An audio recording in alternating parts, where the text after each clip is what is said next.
I would make jewelry if nobody ever bought it. I would make this jewelry if nobody ever bought it, and it would pile up in my house, and I don't know what would happen to it because it wants to happen, and I can't. I think I would explode if I tried to keep it inside.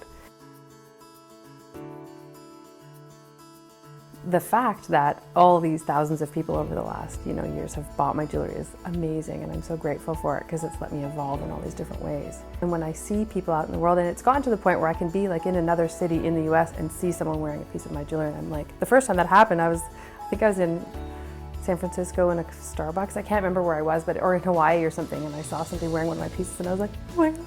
I had to resist the urge to go up, and I didn't know what to do. I felt all weird, but it's amazing to see that.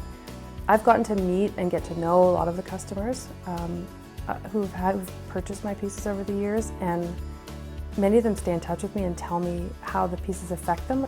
And to know that something that I've been a part of making helps somebody in some way, or gives somebody some strength, or is a touchstone, or is like an important thing in their life is, to me, that feels like the capital P purpose. I'm just kind of arriving at a place in my life where I really understand what's been happening, even though it's been happening for the last 10, 15 years. Nature talks to me, and I was embarrassed to admit that for a long time because I thought I was weird. And I come from a family that's very like scientific, and so to feel like a tree and a specific branch on a tree was calling to me and saying, please make me into something, just felt like something I had no way of talking about it. But that didn't change the fact that was what was happening. And at the same time, I felt like just this impulse, which turned into a strong desire to create jewelry that was inspired by nature.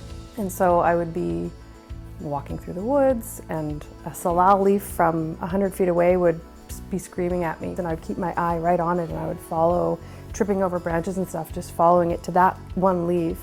And I would take it back with me to my studio, and it had messages for me, and I would make it into the jewelry. And at first it was just nature-themed jewelry, and then I also heard this calling to tell the stories of these things, the wisdom that these original cedar and the sea urchins and all the things that I'm finding, they had stories to tell, and they needed me to help them tell the stories. And so I started writing things down.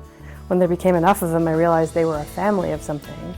And I realized that they were touchstones for people to help them during certain parts of their journeys. And so I don't even know how the word soul talismans came up, but it came up, and it was one of those like, oh yeah, that's what they're called. And that's what they are. There is power in these pieces, and I really want to invite people to try that out and to connect with that and see what it means for them, because it's going to be different for everybody. But I use this jewelry in my own path, and it's been remarkable.